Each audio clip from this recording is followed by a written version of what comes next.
Welcome to the Molecule Pod by Eurogas. In this edition, we talk methane emissions with Will Foyles of US-based company Project Canary. Here in the European Union, the imperative of energy security means that Europe is looking at US gas as a viable energy source, with specific interest in US liquified natural gas, or LNG. But equally, as we push hard for a swift energy transition, we're looking to decarbonise along the gas supply chain and obtain the cleanest molecules possible. Methane emissions are key. A harmful greenhouse gas, methane is between 28 to 87 times more potent than CO2, and emissions must come down. Here we delve into methane emissions monitoring, we look at why it matters, and why the status quo can and must change for the better. Will Foyles of Project Canary, thank you so much for joining us on the Molecule Pod today.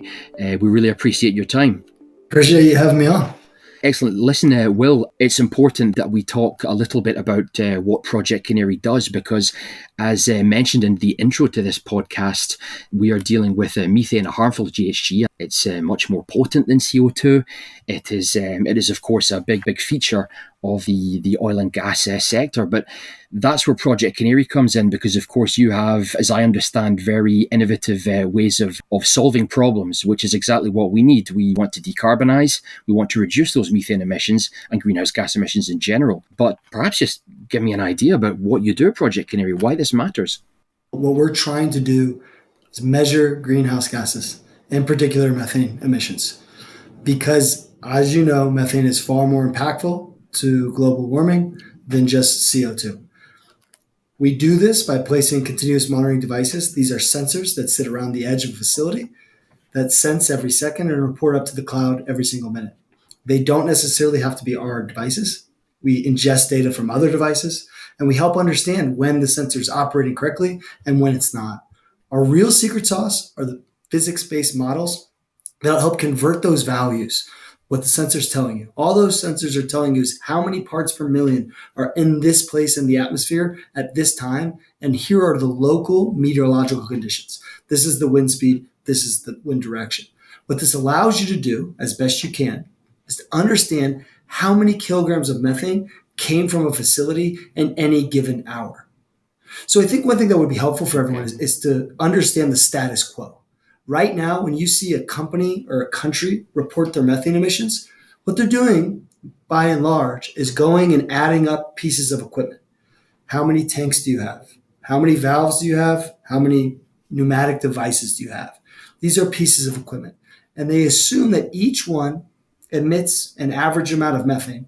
And so they're using a spreadsheet to try to understand the methane emissions. They then have people go out, oftentimes once per year, and look around with a specialized camera, which I'm sure we'll cover more later, to look for leaks. And they take those two data sets and they add them together to come up with methane emissions. To help you understand this more, think if you didn't have a water bill that was based on your water usage. Instead, they said, how many sinks do you have? 3. We have 1 dishwasher, we have 1 refrigerator, and 1 shower. Here's your water bill. What we know is that humans use a lot more water than others. Some people leave the sink running. Some people have a short shower. Some people have a long shower.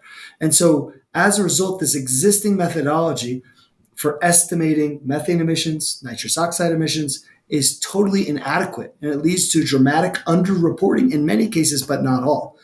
We do this around the oil and gas facilities, so where the hydrocarbons come out of the ground. Mm-hmm. We do it around facilities where they transit through the pipeline. So there's big engines that push the gas through the pipeline.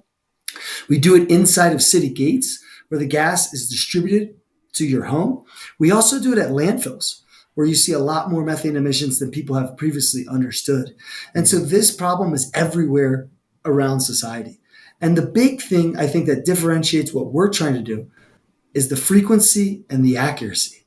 Right now, people are only looking for methane emissions oftentimes once a year, or at least at a very sophisticated level, once per year. Yeah. That's like the fire department coming to your home and knocking on the door and saying, do you have a fire?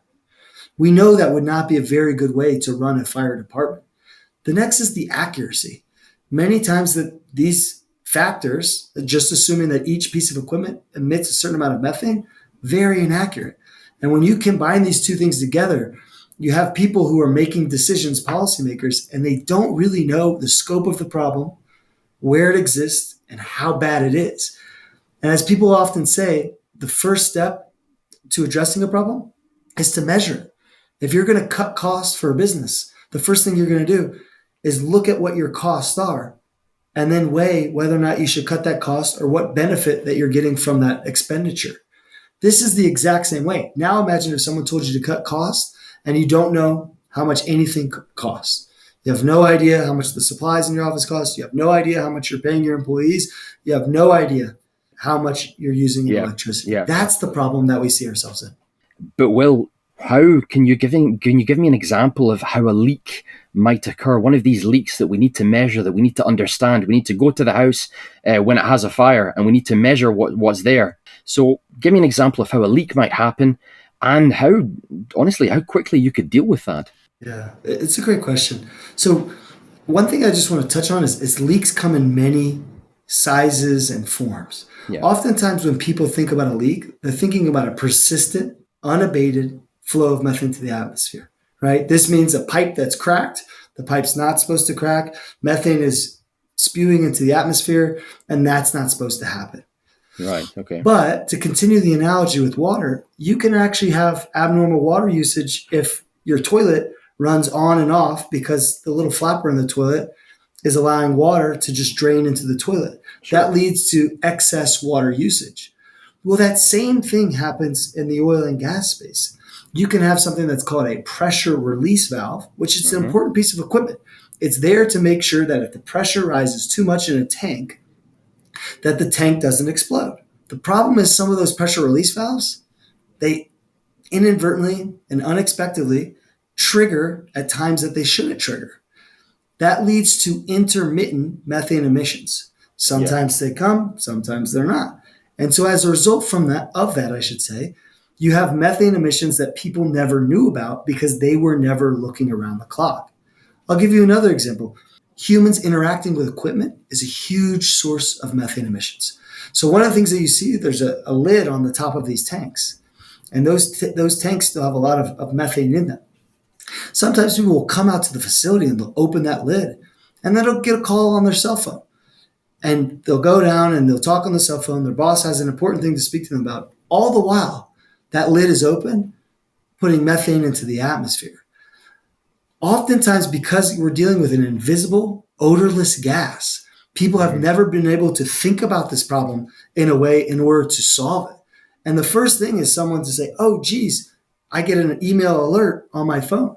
Your question around speed, it's Yeah. somewhat dependent on the ambient conditions, right? So the technology that we often use are sensors, again, that sit at the edge of the facility, and the wind blows in the direction of the sensors. We put multiple out there, and the gas actually disperses a lot.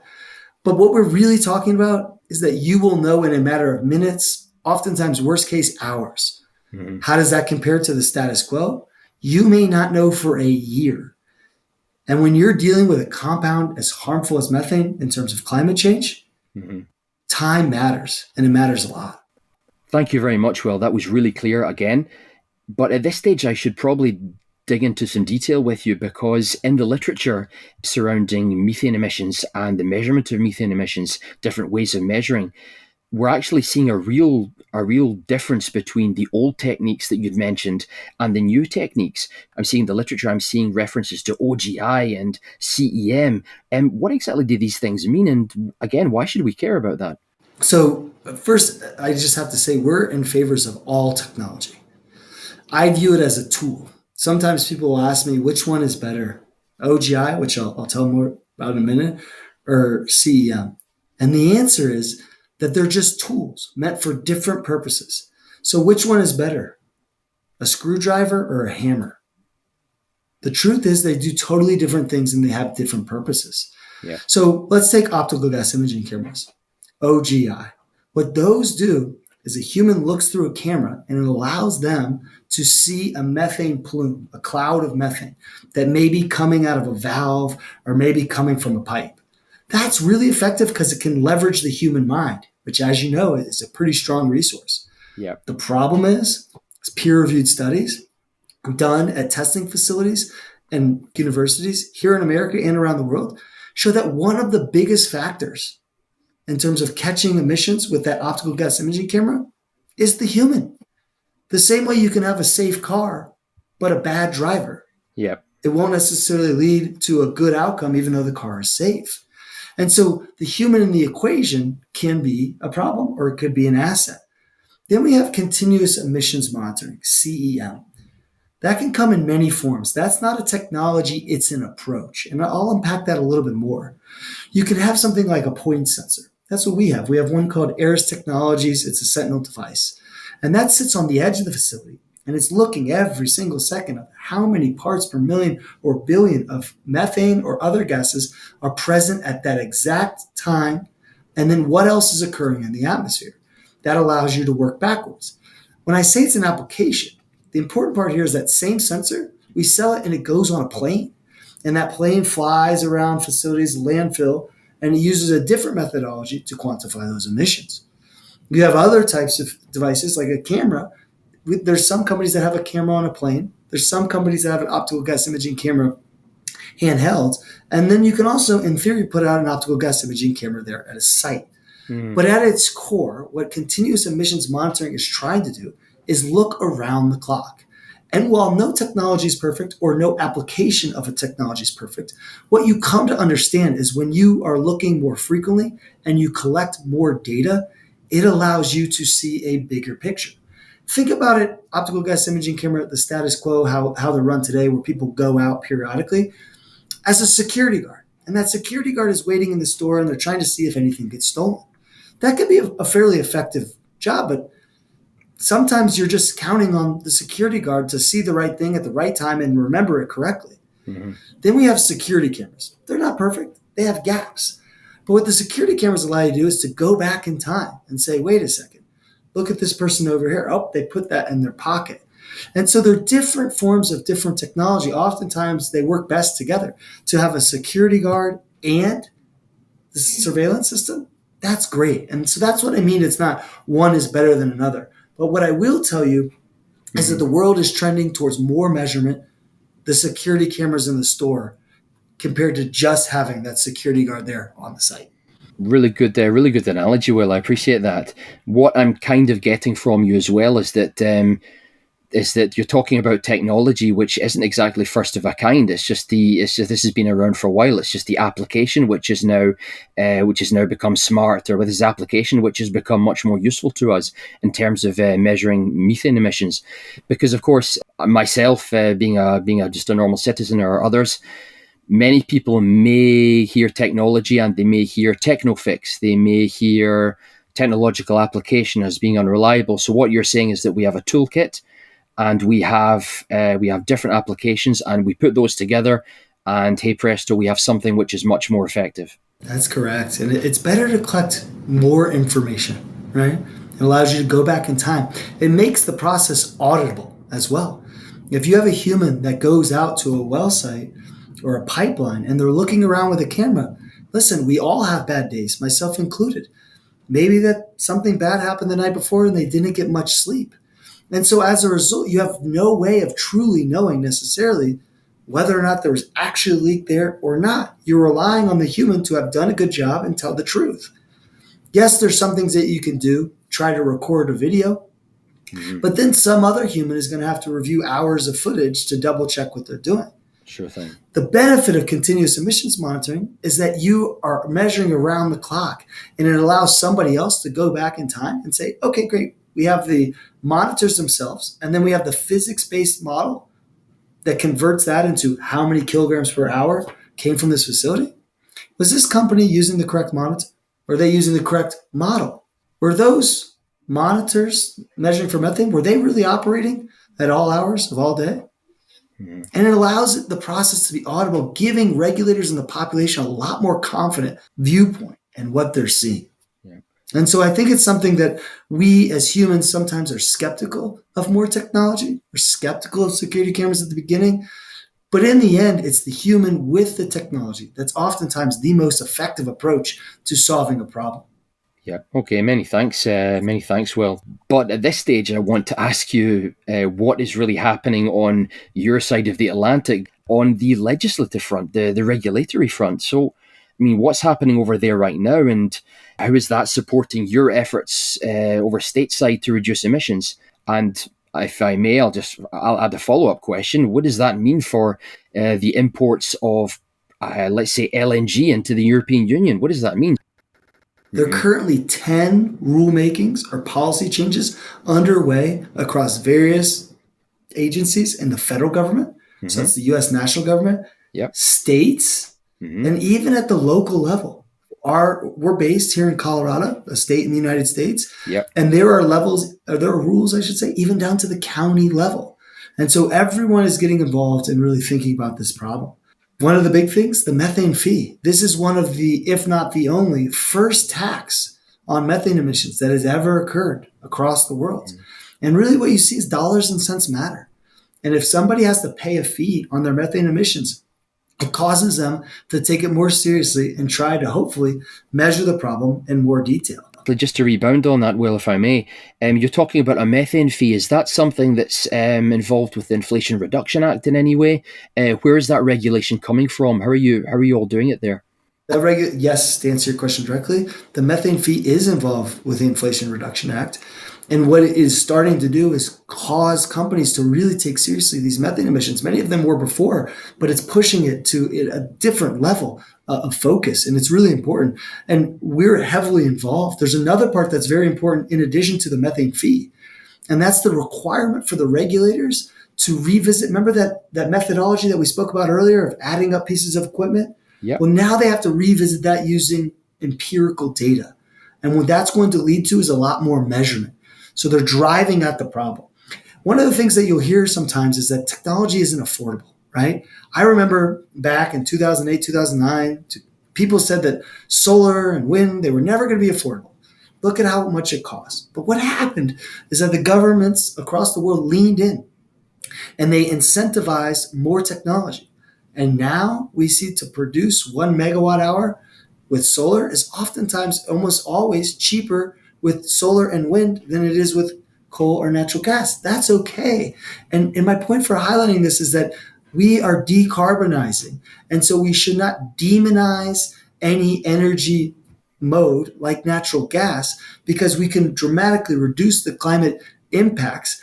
And this approach to measure emissions, to stop the leaks, it's affordable now, but it only gets much more affordable in the future as governments across the world incentivize companies to measure and stop the leaks. And that's what we're seeing in the United States. And I'm sure things are going to go forward in the European Union that just helps reinforce that further. Yeah, thanks, Will. I would have to say, as a citizen, and obviously as someone who works for Eurogas, I don't really want to see. I really don't want to see methane-intensive imports coming into Europe from US LNG. Obviously, with the security of supply, or rather energy security challenges that we do face at the moment, then that's not something I want to see. So what you're telling me is, I suppose, yeah. It's I'm a little bit relieved to hear that. Perhaps though we could talk about something which tell me, on you go. Will. There's just one really important point here, and this happens in the United States as well, and all across the Western world. Sometimes there's such a focus at home about doing the right thing, and then let's say jobs will get outsourced to an Asian country, to an African country, wherever it is across the world. And what happens is the government's there. They turned a blind eye. And the thing is that this problem of climate change is a global problem. And so having strict regulations, let's say only in the European Union, but not paying attention to the methane emissions on the gas that's being imported isn't solving the problem, it's moving the problem.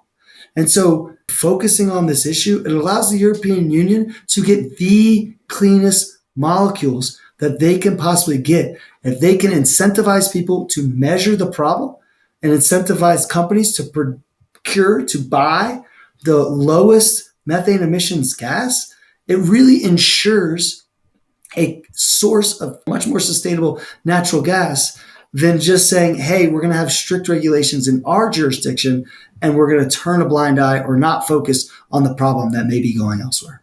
Yeah, thank you, Will. But as a European citizen, I and others would be a little bit concerned that these regulations over in the US would just go away if a new, let me say, a new president, a new administration comes in and changes them. Is that true in any way, or can you offer some relief? Theoretically, yes. Practically, let me unpack that a little bit more. Yeah. Okay. Let's use coal as an example. The United States has reduced its emissions from electricity generation dramatically over the Mm-hmm. past decade. Mm-hmm. Rules were coming into place as it relates to coal that were prioritizing people to decarbonize. And the cheapest, fastest, most affordable way to do that was using natural gas. And so, in doing this, a lot of coal companies challenged the rules from the previous administration. But what really happened was the investors said, these rules may go back and forth in the court, but me, as an investor, I don't want to invest in a new coal power plant. I don't want to own a coal power plant. And so, this movement to focus on methane emissions in the United States has the investors thinking about it a lot. There is now a fee that may take money out of their pockets. And so they're saying if the rule goes back and forth, who knows where it ends up? But we know that this is a threat to Mm-hmm. our business model and we need to reduce those emissions. And so we are seeing a huge focus in the United States by the investors. But Mm-hmm. I do not think that this goes backwards. Yes, things may be contested in the court, but all of the conversations that we have here in the United States, I can tell you there is no way that 5 years from now, methane emissions are higher and people care about it less. The investors are pushing forward. This is a material financial risk that they're all taking seriously. And as a result, they're wading into this discussion. And by the way, do remember that methane itself is the product. So companies who reduce their methane emissions have more methane to sell, which also leads to better profits themselves. And so what you're seeing is this whole feedback loop starting to emerge where investors focus on methane emissions. They don't want to own assets that are associated with high methane emissions. Companies reduce their methane emissions. That leads to greater sales and greater profits, which in turn makes the investors yet that much more happy. And so while it may bounce around the courts, I do not think as a European Union Mm-hmm. citizen that you need to worry that we're going back to the old ages. Okay, well, I appreciate your analysis. It makes sense. There's an overall trajectory there in the US, which is going one way, and there's probably no turning back in that regard for the reasons you've outlined. Yeah. I would just add that it's not just the US in many ways, meaning that many companies, I think nearly 100, have signed up for OGMP 2.0. That's the United Nations Oil and Gas Methane Partnership 2.0. That's a voluntary initiative, again, that companies are free to join or not join. And when you look at the production across all of those assets, which exist in 60 countries, they represent 70% of LNG flows. So again, these are companies who have raised their hand. Maybe it's their investors were pressuring them. Maybe they just thought it made sense on their own. But they are saying we voluntarily commit to reducing the methane emissions. And by the way, increasing our measurement of the methane emissions so people believe what they're saying.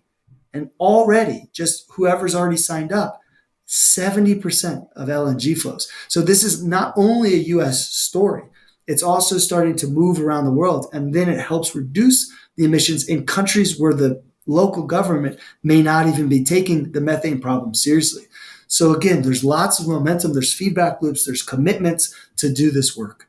Okay. Thanks, Will. That's very clear. Yeah. Just moving back to the EU though. Here in Brussels, the thing is, a lot of people have question marks over whether or not the EU could really enforce requirements on imports from third countries. And my question, therefore, is: do you feel like methane regulation is going in the right direction here? Absolutely.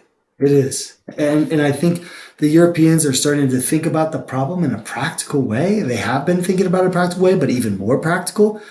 And in doing so, I think they're understanding that when you use advanced technology, it allows things to be auditable, to be traceable, and you can remove a lot of the administrative labor associated with administering the rules themselves.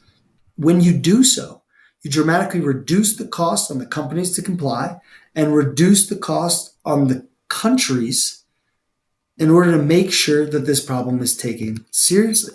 Then we go back to what we were talking about earlier. As more companies start to measure with more technology, the cost of the measurement itself goes down. And then it also allows the European Union to look back in time and say, this was the data 2 years ago. How is it looking today? Where is it trending? And so that's what we've been advocating for. No technology, right? There's all sorts of different approaches to continuous emissions monitoring. It's the application of the technology that really matters. Looking around the clock has a huge benefit. And by utilizing that technology, it creates an audible, lower compliance cost that allows then the citizens of the European Union to ask their government to say, we want to see some of this information as well, right? It opens up a world of possibilities. And I think that the European Union is absolutely moving in the right direction and hopefully will continue to do so. Okay, all right, I see. But this is all well and good. I'm hearing a lot of positivity from you. I appreciate that. But let's talk challenges. There are problems. There are, or shall we say, bottlenecks. I mean, what's getting in the way of more widespread use of this technology which is going to help us reduce methane emissions? That's the goal. It's not all rosy. Surely there must be some challenges there. I'll give you the most honest answer, and that is human beings oftentimes are resistant to change, right? Anytime anything new comes to the market, people get worried. It's going to take their job. It's not going to work. And what we're seeing is that as humans start to understand, we as citizens start to understand the benefits of this technology to help solve some of the challenges with climate change, you're getting more and more acceptance, right? So people are just naturally skeptical of anything new, and that's okay. They should ask hard questions. They should be skeptical. But I also think it's all on us to remember that climate change is somewhat of a race. If we take too long to enact new technology or new rules, we could find ourselves in a difficult position. The other thing that you'll hear a lot about is cost. But again, I do not see cost as being a major driver here. As more governments across the world push for better rules on methane emissions, and all of these companies have voluntarily signed up for Oil and Gas Methane Partnership 2.0, you have more technology being developed at greater quantities, which, as we know, reduces the cost of the technology itself, and you find more and more innovative ways to reduce the cost on an ongoing basis. So again, you have the hardware, right? And then you have operating all of the information. And as we know, think about how far all of everything on the internet, all the apps on your phone, think about how far it's come in even 5 years. The more people focus on this problem, the more that they lead with technology, the more things that they get better, so it gets more effective, and the cost goes down, which gives us a better outcome for a lower price. Yeah, this is very clear. And I believe that we've covered quite a lot today. It's been a very comprehensive discussion. Is there anything else you would like to add on behalf of Project Canary for the Eurogas listeners today? We joined Eurogas to be part of the solution that we're aiming for, and I want to thank Eurogas for having these nuanced discussions. Oftentimes we find ourselves in a world where this is good and this is bad. I'm on this team or I'm on that team. Yeah. And what we all see in the world is that things are more murky. There's trade-offs, and focusing on the details and discussing them and debating them is something that I've seen out of the folks at Eurogas and many other folks in the European Union. And hopefully there's more of that to come. Thank you so much for joining us today on the Molecule Pod, Will Foyles. Much appreciated. Thank you. Thanks for listening to this edition of the Molecule Pod. You can catch all our episodes on Spotify, Google Podcasts and YouTube, and you can also follow us on LinkedIn and Twitter.